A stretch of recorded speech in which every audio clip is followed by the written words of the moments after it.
Você que está em casa também, seja muito bem-vindo, Deus abençoe, que você possa agora separar um tempo aí para se acomodar aí na sua casa, para ouvir aquilo que Deus tem para cada um de nós nessa noite, amém?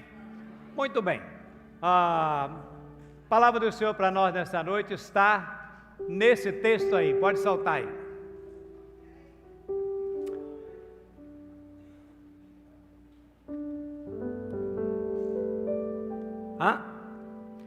Então vai lá, 1 Samuel 16,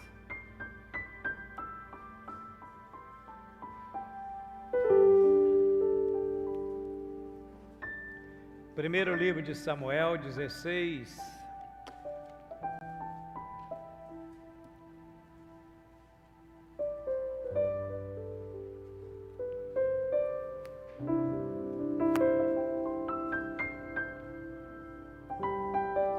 amém para todo mundo?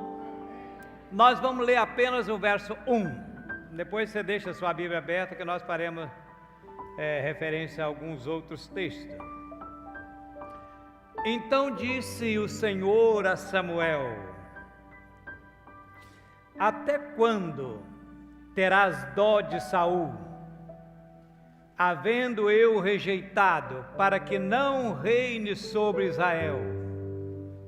Enche o teu vaso de azeite e vem, enviar-te-ei à casa de Jessé, o belemita, porque dentre os seus filhos me tenho provido de um rei. Aleluia. Nosso assunto nessa noite é esse. Tem aí? Tem. Fala para mim. Pode ser mais bonito?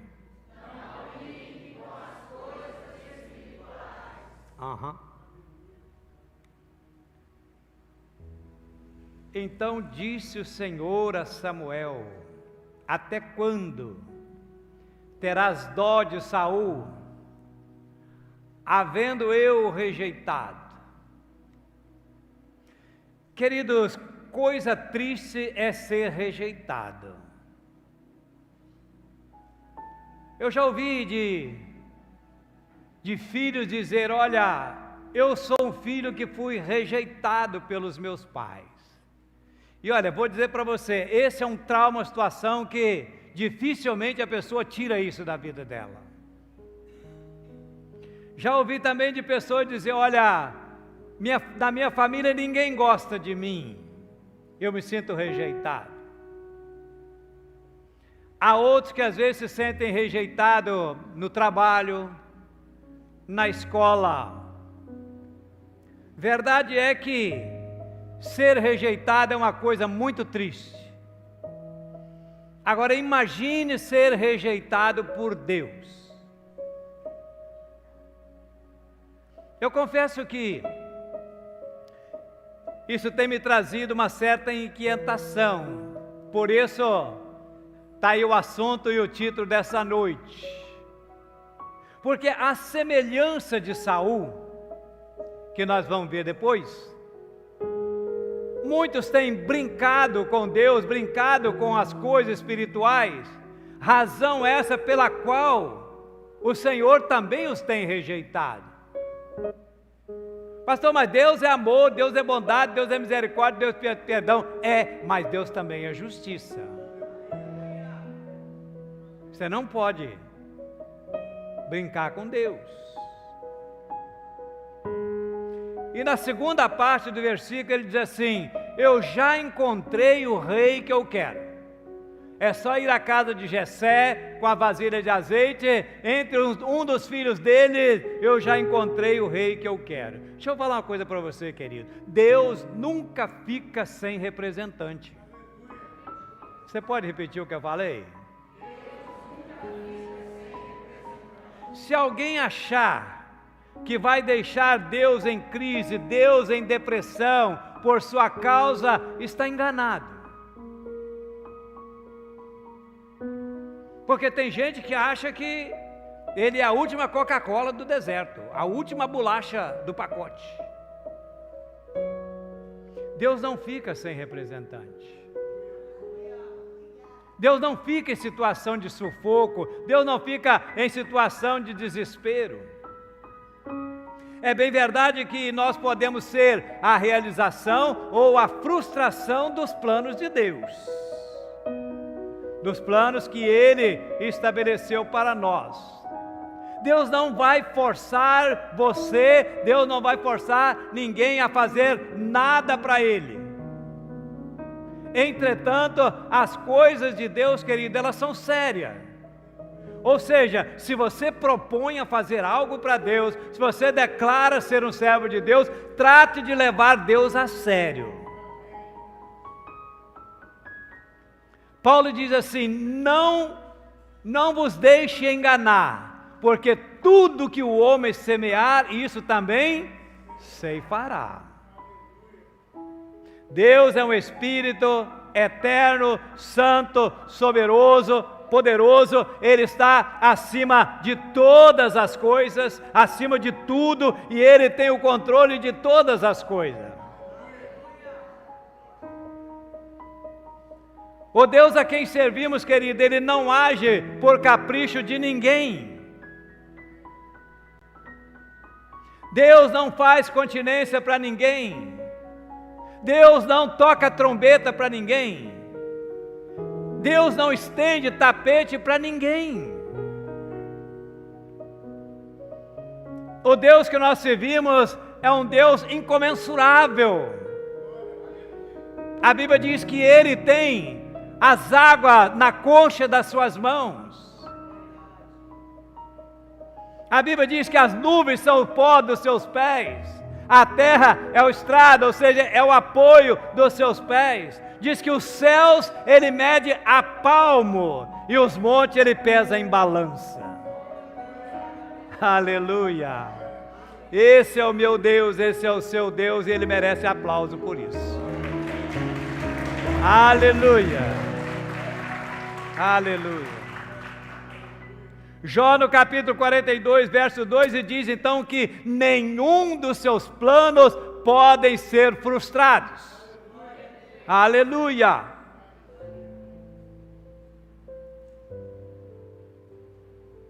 Paulo diz que, porque dele, por ele e para ele, são todas as coisas. Porque dele, por ele, para ele são todas as coisas. Porque dele, por ele, para ele são todas as coisas. A ele a glória, a ele a glória,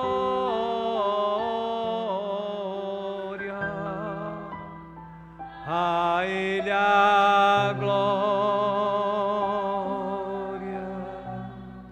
para sempre. Amém. Aleluia. Querido, por tudo isso, nós precisamos ter cuidado com as coisas espirituais. Não podemos nem devemos brincar com Deus. As pessoas hoje estão tratando Deus como se Deus fosse uma pessoa qualquer.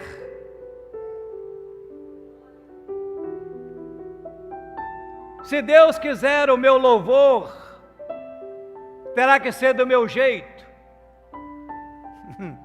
Quando eu puder, quando eu tiver afim, se eu tiver tempo. Se Deus quiser o meu culto, tem que ser do meu jeito. Deus quiser que eu pregue, é do meu jeito. Se Deus quiser que eu ministre em alguma área, tem que ser do meu jeito. E alguns ainda vão mais longe, dizendo assim: o que importa é fazer, o que vale é a intenção. Então, para aqueles que assim pensam, eu vou fazer algumas perguntas e me respondam se for capaz. Se é verdade que cada um pode adorar a Deus do seu jeito, por que é que Nadab e Abiú morreram ao oferecer fogo estranho? Se é verdade que o que vale é a intenção, por que Uzá morreu ao colocar a mão na arca, ainda que com boa intenção?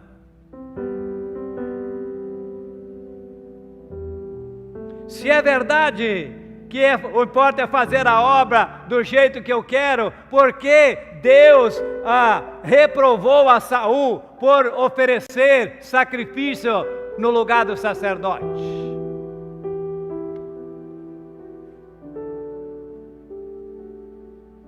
Se Deus aceita qualquer tipo de adoração, por que Deus aceitou Abel e rejeitou Caim? Se o que importa Deus não se importa com o fato de eu oferecer para Ele uma oferta do jeito que eu achar que deve ser, por que é que Deus matou Ananias e Safira na frente da igreja e diante de Pedro?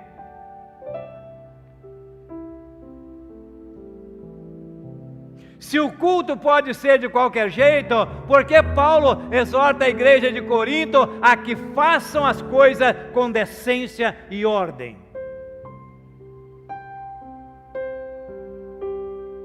Se o lugar que eu frequento não tem nada a ver, Deus não vai se importar com isso, porque é que Paulo repreendeu dizendo: vocês não podem sentar à mesa de Deus e à mesa dos demônios.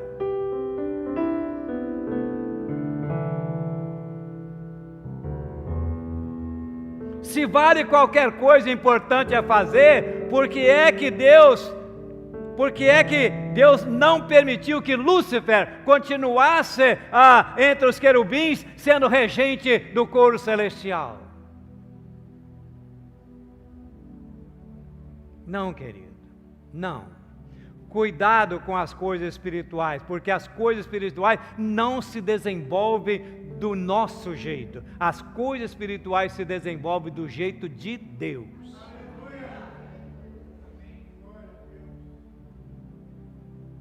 Por que é que vamos oferecer a Deus um culto de qualquer modo? Por que é que vamos desenvolver o nosso ministério do nosso jeito e Deus que se dê por satisfeito? Algumas pessoas acham assim, parece que estão fazendo um favor para Deus.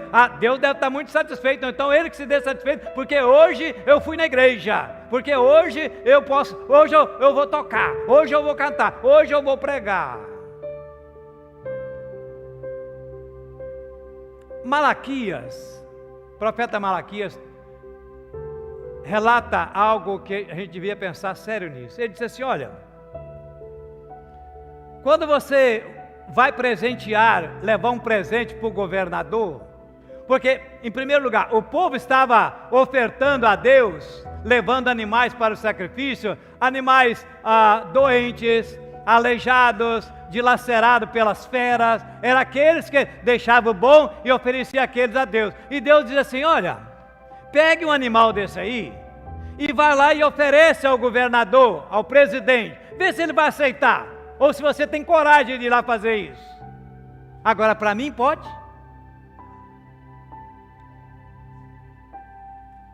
Sabe, tem gente agindo assim, brincando com as coisas espirituais. Tem mais respeito a uma autoridade do que para com Deus, o Criador, o Senhor de todas as coisas. Querido, para Deus, o melhor, o excelente. Amém, gente? Mas vamos ao texto. A nação de Israel, invejando aos outros povos que tinham reis, então a nação de Israel começou a dizer: nós queremos um rei, porque naquela época imperava o governo dos juízes, tanto é que Samuel foi o último deles. Mas eles queriam um rei, todo mundo tem um rei, nós queremos um rei. Samuel diz: para que vocês querem um rei, se vocês já têm um rei? E desculpa a expressão, vocês já têm um super rei. Não, mas nós queremos um rei. E aí Deus disse: Samuel, ok, eles querem um rei? Vou dar um rei para eles. E aí a Bíblia diz então que Deus escolheu Saul. Presta atenção, foi Deus que escolheu Saul. Agora, olha para mim. O fato de Deus atender não significa que Ele está de acordo, sim ou não? Nem sempre, quando Deus não nos impede de fazer alguma coisa, significa que Ele está de acordo.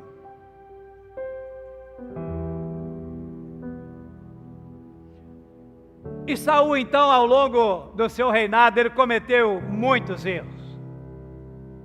E eu vou citar alguns apenas. Primeiro erro de Saul. A Bíblia diz que a arca do Senhor ficou em Kiriat Jearim, na casa de Obed-edom, durante 40 anos. Saul reinou 40 anos em Israel.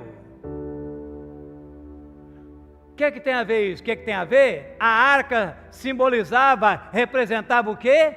A presença de Deus. O que equivale a dizer que Saul, 40 anos, não sentiu a falta da presença de Deus.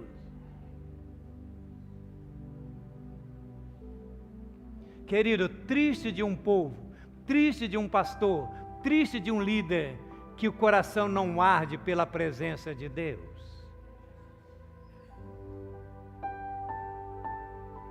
Quando Saul passava pelas ruas na sua cavalgadura, ele era aplaudido. Mas presta atenção, nem sempre ser aplaudido pelo povo significa que é aplaudido por Deus. Segunda coisa, certo dia, Samuel disse para Saul: Saul, eu vou a Siló, mas dentro de 7 dias eu volto para a cerimônia do sacrifício. Porém Saul achou que Samuel estava demorando muito, e ele mesmo então oferece sacrifício ao Senhor. Qual o problema? Qual o problema? O problema, querido, é que só quem podia oferecer sacrifício era o sacerdote. Saul quebrou uma regra espiritual muito grave. E aí Samuel chega para ele e fala: Saul, Deus poderia ter confirmado o seu reinado, se você não tivesse quebrado um princípio espiritual. Por causa disso, o Senhor tomou de ti o teu reino. Terceiro erro de Saul. Deus disse a Saul assim: Saul, você vai à guerra contra os amalequitas, e você destrói tudo, não poupe nada nem ninguém, acaba com tudo. E Saul vai à guerra. Retornando Saul, Samuel vai visitá-lo e ele diz: como é que foi a guerra? Ele diz: tranquilo, fizemos tudo como o Senhor mandou, destruímos tudo. Aí Saul disse: peraí, que balido de ovelha é esse que eu estou ouvindo? Que mugido de vaca é esse que eu estou ouvindo? Profeta, é que umas ovelhas bonitas, um gado bonito, o povo achou melhor trazer para oferecerem sacrifício ao Senhor.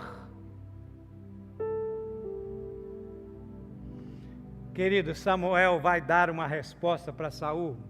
Está aí no capítulo 15, você está no 16, capítulo 15, verso 22 e 23, presta atenção.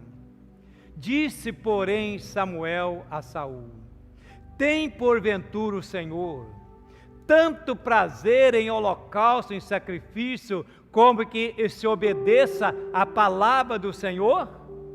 Eis que o obedecer é melhor do que sacrificar, e o atender é melhor do que a gordura de carneiro. Prestar atenção, tem o Senhor mais prazer em holocausto, em sacrifício, do que em que se obedeça a palavra dEle? Eis que obedecer é melhor que sacrificar. Agora olha o verso 23. Porque a rebelião é como o pecado de feitiçaria, e o porfiar é como iniquidade e idolatria. Porquanto tu rejeitaste a palavra do Senhor, Ele também te rejeitou a ti, para que não sejas mais rei. Ora, se Deus não se importa com isso, por que Ele fez isso?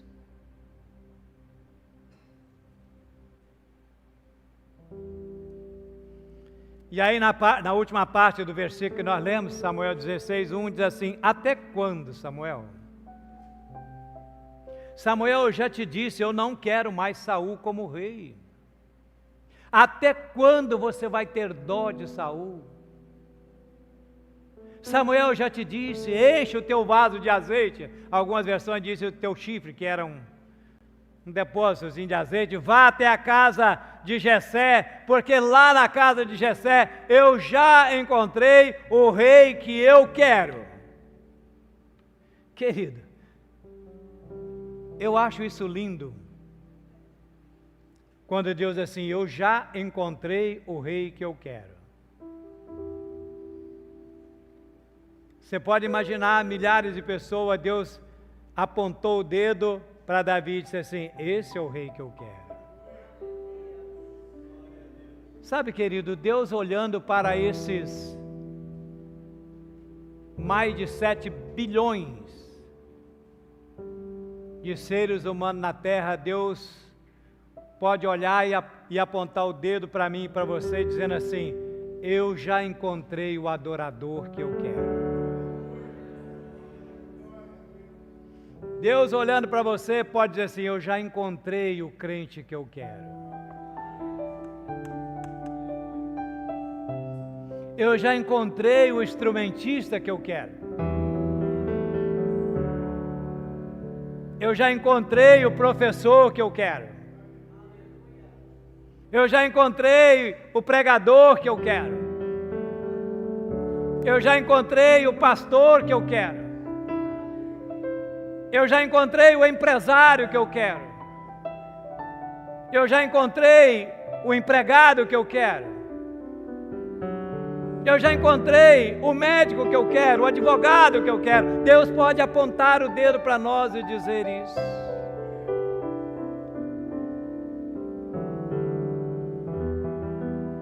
Eu disse no início da mensagem que isso tem me inquietado, porque, sabe, muitos estão levando a vida religiosa, a sua vida espiritual de maneira muito relaxada,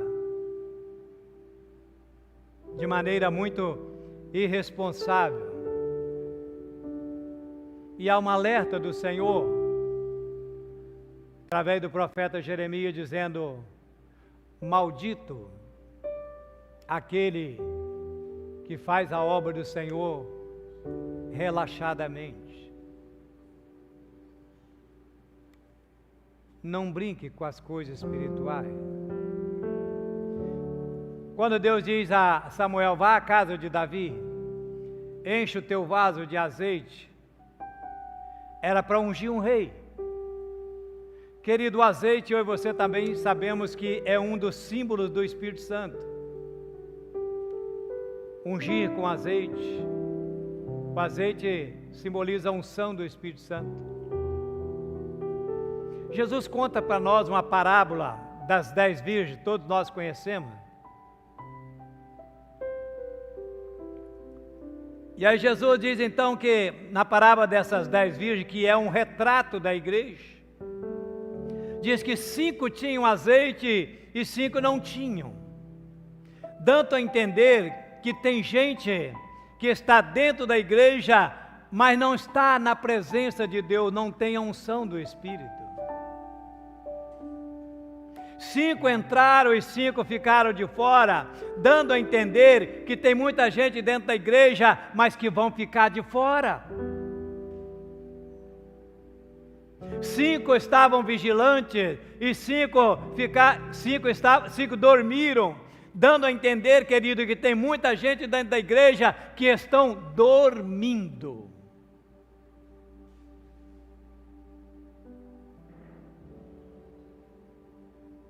Querido, não podemos brincar com as coisas espirituais.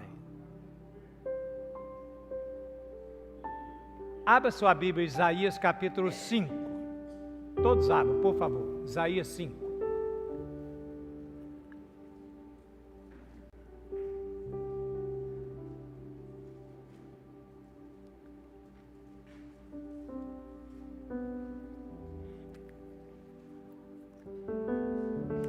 Isaías capítulo 5, a partir do verso 8,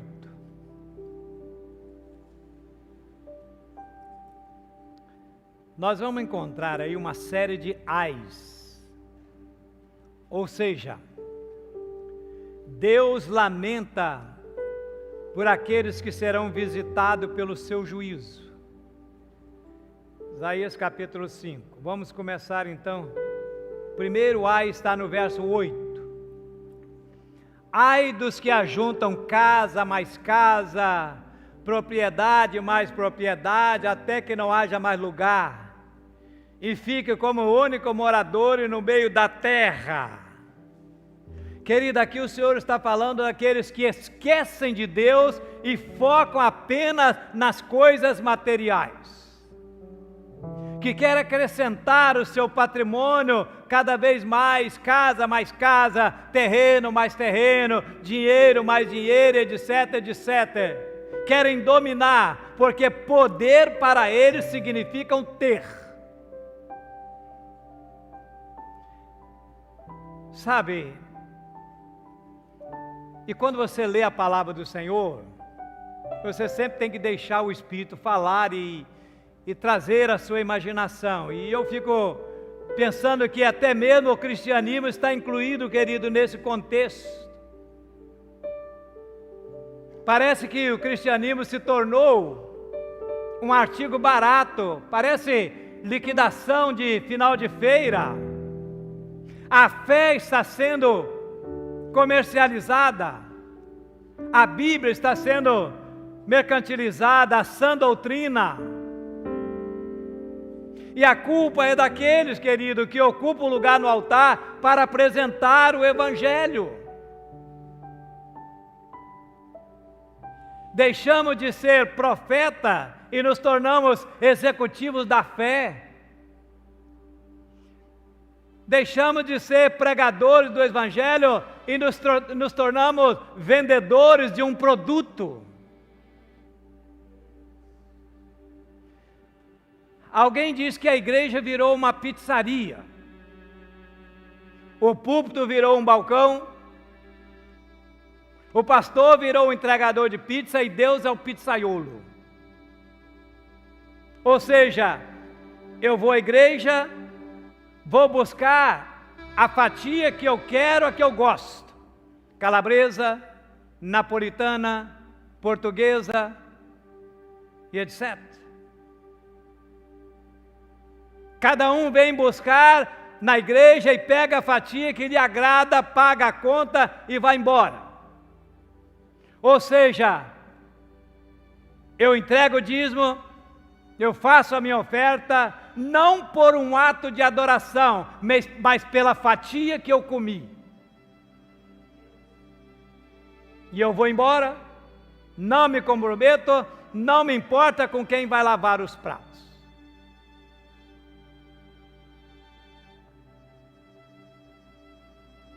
E o que tem de pregador transformando o Evangelho em pizza?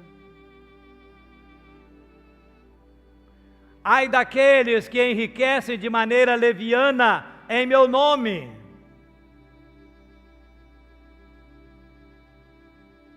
Que vende água do Rio Jordão. É da torneira mesmo, é da Cesana, não tem nada de Jordão não. Daqueles que vendem meia ungida, que vendem um saquetelzinho de terra de Israel, um saquetelzinho de sal do Mar Morto.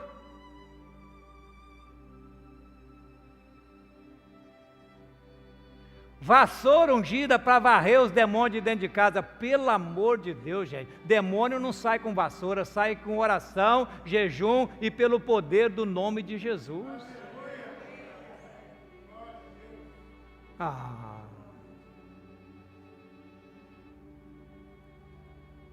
É pecado ficar rico? Não. Pastor pode ficar rico? Pode. Mas não depenando as ovelhas e explorando a fé daqueles que creem no Evangelho. Eu posso ter carro, posso ter fazenda, posso ter até avião, mas nunca mercantilizando o Evangelho e explorando a fé do povo.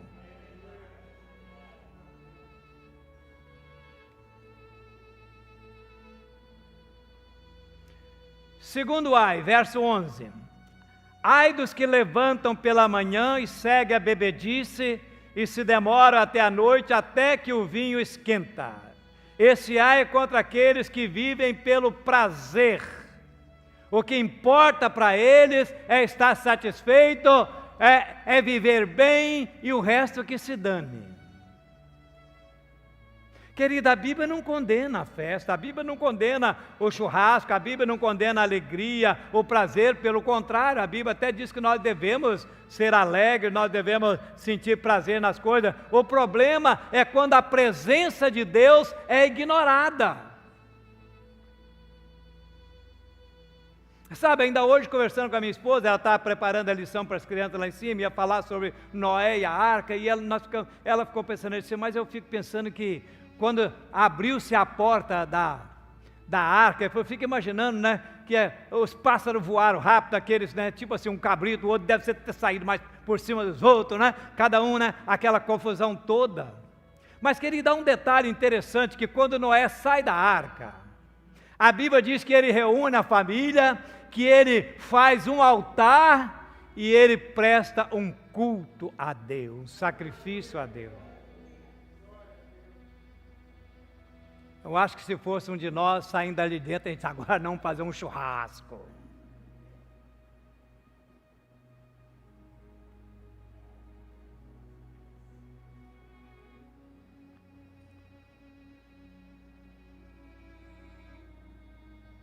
Então, querido, esse é o problema. Não há nenhum problema. O problema é ignorar. A gente que convida os amigos, vamos fazer um churrasco e tal, sabe? Às vezes não lembra de fazer uma oração.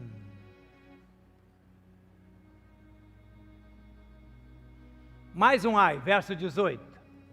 Ai dos que puxam pela iniquidade com corda de vaidade pelo pecado, como se fosse com cordas de carro. Querido, esse ai aqui é contra aqueles que puxam a corda do pecado, da iniquidade e da vaidade. Enquanto a palavra de Deus nos chama, nos conclama, nos exorta a afastarmos do pecado, a deixar o pecado, a fugir do pecado, a cortar, a virar as costas pelo pecado, há muitos que estão puxando as cordas do pecado para perto de si.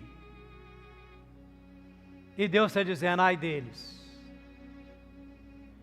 Verso 20, mais um ai. Ai dos que ao mal chamam bem e ao bem chamam mal, que fazem da escuridade luz e da luz escuridade, e faz do amargo doce e do doce amargo. Traduzindo, tanto faz.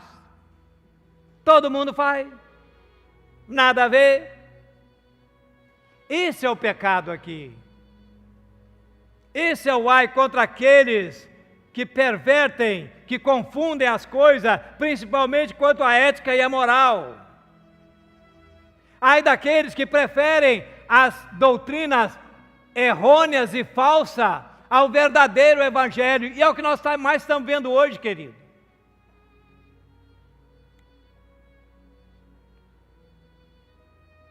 É tempo da igreja se posicionar. É tempo da igreja deixar de ser açúcar e passar a ser o sal dessa terra. Amém, gente?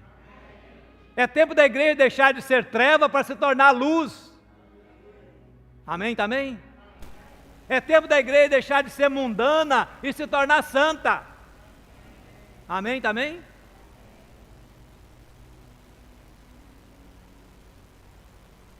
Lamentavelmente, Deus está sendo retirado das igrejas, o homem que está ocupando o lugar do centro do Evangelho. Como eu falei, não há mais profeta, o que há hoje é artista. Não há mais pastores e sim coach. Não há mais louvor e sim show. O irmão Lázaro, né? Saudoso irmão Lázaro, ele tinha uma canção que ele cantava, em que ele dizia: restaura a tua casa, ó Senhor. Restaura o louvor, restaura a pregação. A pregação da moda agora diz que você pode determinar, exigir de Deus, que você é um semideus. Esses dias eu ouvi um dizendo assim que você é o ponto fraco de Deus. E Deus tem ponto fraco?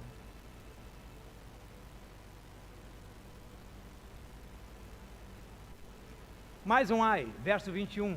Ai dos que são sábios aos seus próprios olhos e prudentes diante de si mesmo. Esse ai aqui é uma advertência, querido, contra a arrogância e a autoconfiança excessiva. Os sábios aos seus próprios olhos, a Bíblia diz que nós devemos buscar a sabedoria que vem do alto, de Deus, porque essa é boa, tratável, moderada, imparcial, cheia de graça. Porque a sabedoria terrena, ele diz muitas vezes, ela é animal e diabólica. Mais um ai, verso 22. Ai dos que são poderosos para beber vinho e homens forçosos para misturar bebida forte. Esse ai aqui, querido, é contra poderosos, fortes, mas apenas para beber e para derramar vinho. No final eles são vistos como poderosos e a única coisa realmente, a única força, poder que eles têm é para misturar a bebida. Querido, está gravando, mas não tem problema. Não se escandalize com o que eu vou falar com você.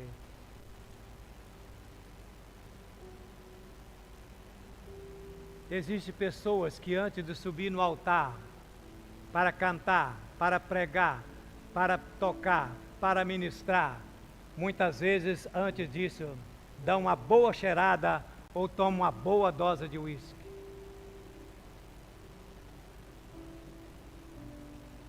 Não se escandalize, não.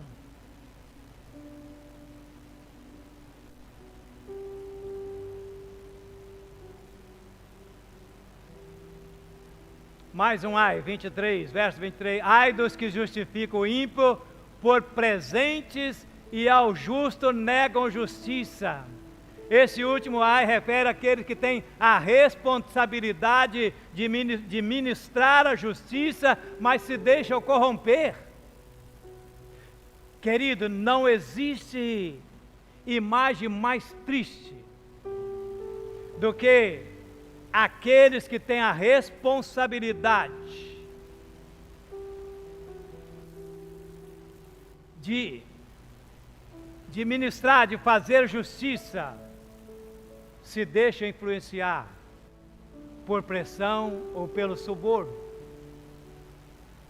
Suborno, seja em dinheiro, em bajulação, em presente ou em promoção.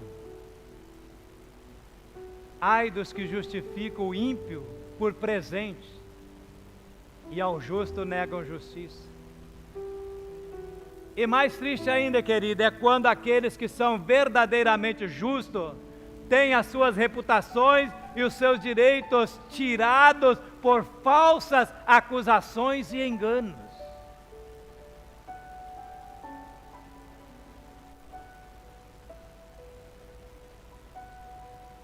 Por tudo isso, querido, por tudo isso é que nós precisamos ter cuidado para não brincar com as coisas espirituais.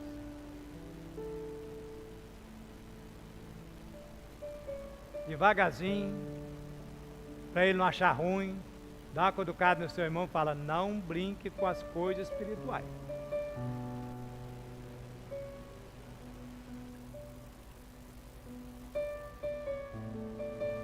Querido, que sejamos realmente íntegros, retos, tementes a Deus.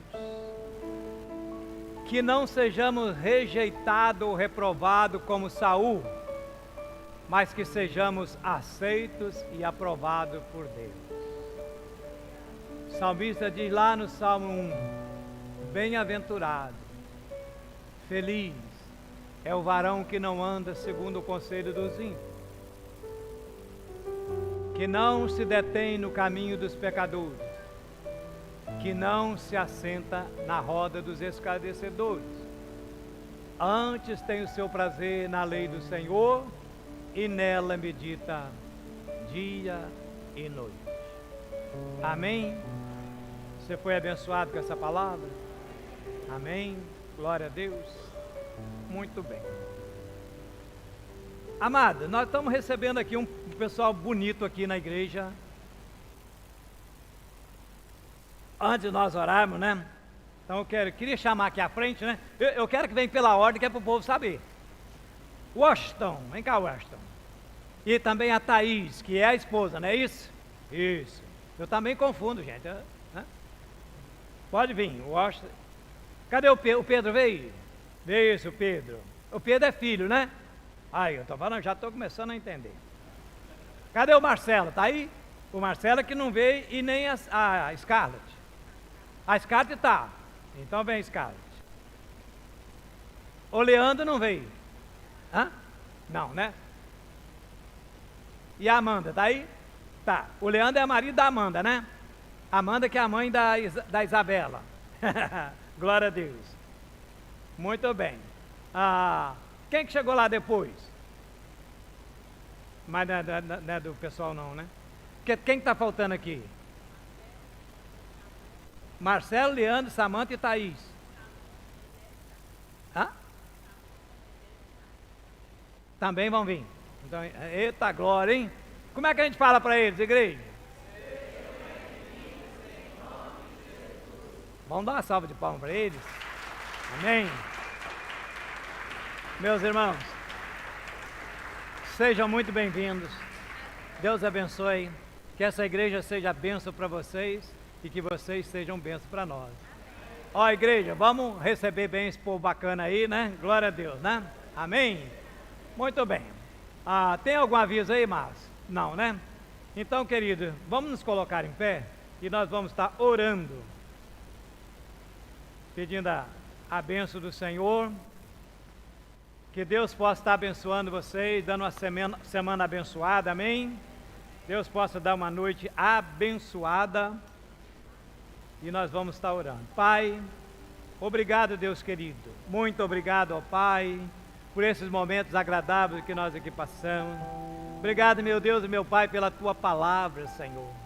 Pai querido, que nos exorta e nos traz, ó Pai, a memória, Senhor, para que nós venhamos, ó Pai, a não brincar com as coisas espirituais, a levar o Senhor a sério, porque o Senhor é um Deus sério, porque o Senhor é um Deus poderoso, é um Deus de amor, de justiça, de bondade e misericórdia, mas Tu és também um Deus justo, que não compactua com o pecado, que não compactua com as coisas erradas, Senhor.